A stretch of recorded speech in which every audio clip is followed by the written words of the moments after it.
कर्नाटक में बीजेपी की करारी हार। बीजेपी की हार के लिए कौन जिम्मेदार?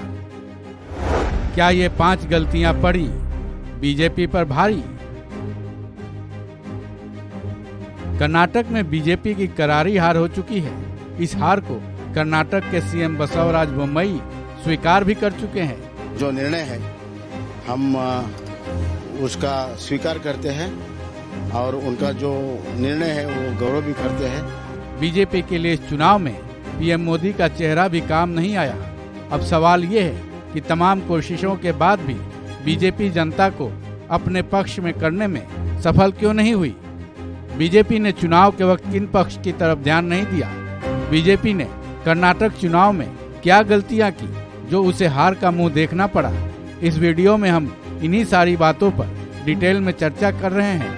तो चलिए जानते हैं बीजेपी की हार की वजहों को। पीएम फेस पर निर्भर होना।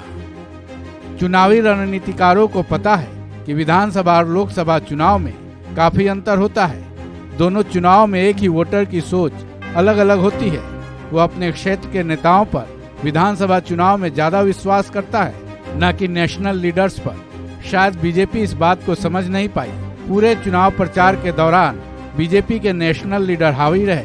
वहीं बीजेपी की शायद ये सबसे बड़ी गलती थी कि वो एक बार फिर पीएम मोदी के फेस के भरोसे रहे। अकेले पीएम मोदी ने 42 रैलियां की, 2 दिन तक रोड शो भी किए। पीएम मोदी ही नहीं, केंद्रीय गृह मंत्री अमित शाह भी चुनाव प्रचार के दौरान बीजेपी के बड़ा चेहरा रहे। लोकल नेताओं को चुनाव प्रचार में कम जगह देने की वजह से स्थानीय मुद्दों पर से ध्यान हट गया, जिससे मतदाता बीजेपी के साथ शायद नहीं जुड़ पाए। शिव कुमार और सिद्धारमैया का मुकाबला करने में फेल। डीके शिव कुमार और सिद्धारमैया प्रदेश की राजनीति में खासा प्रभाव रखते हैं। दोनों का अपना अपना जनाधार है।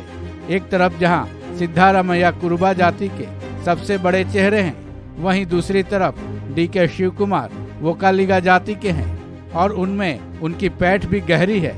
बीजेपी कांग्रेस के इन दोनों जातीय जनाधार वाले नेताओं के विरोध में कोई भी इसी कद का नेता खड़ा नहीं कर पाई। हाँ, बसवराज बोम्मई लिंगायत समाज से जरूर है, लेकिन इस चुनाव में वो शायद एंटी इनकम्बेंसी का शिकार हो गए। 40% कमीशन का नारा कर गया खेल। भ्रष्टाचार के मुद्दे को उठाना शायद कांग्रेस के लिए जीत का आधार बना। बीजेपी की हार की वजहों में शायद ये भी एक वजह रही, क्योंकि कांग्रेस लंबे समय से कर्नाटक की बीजेपी सरकार पर 40% कमीशन वाली सरकार होने का आरोप लगाती रही है। कांग्रेस ने इस मुद्दे को अपना हथियार बनाया। कांग्रेस का ये दांव शायद काम भी कर गया।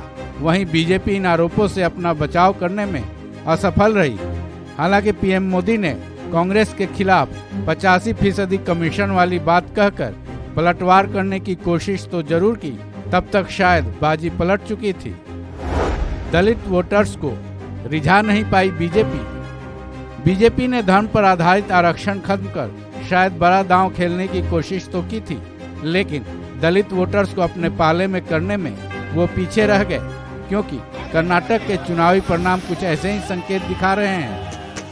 कर्नाटक के 51 आरक्षित सीटों पर बीजेपी कुछ खास नहीं कर पाई।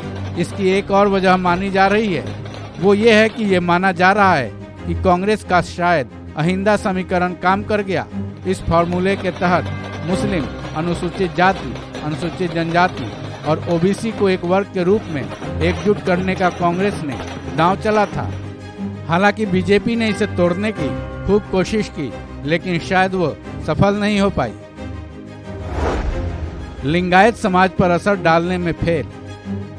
लिंगायत समाज को बीजेपी ने अपने पाले में करने की कोशिश तो खूब की, लेकिन शायद वो यहाँ भी फेल हुए, क्योंकि ये माना जा रहा है कि लिंगायत बहुल एरियाज में बीजेपी का प्रदर्शन काफी खराब रहा। कर्नाटक के कुल 69 लिंगायत बहुल इलाका शायद 2 हिस्सों में बट गया। वहीं चुनाव के ठीक पहले शेट्टार और सावदी बीजेपी को छोड़कर कांग्रेस में शामिल हो गए थे, जो कि बीजेपी के लिए काफी नुकसानदायक साबित हुए। इस खबर में बस इतना ही। बाकी अपडेट्स के लिए बने रहिए वन इंडिया हिंदी के साथ।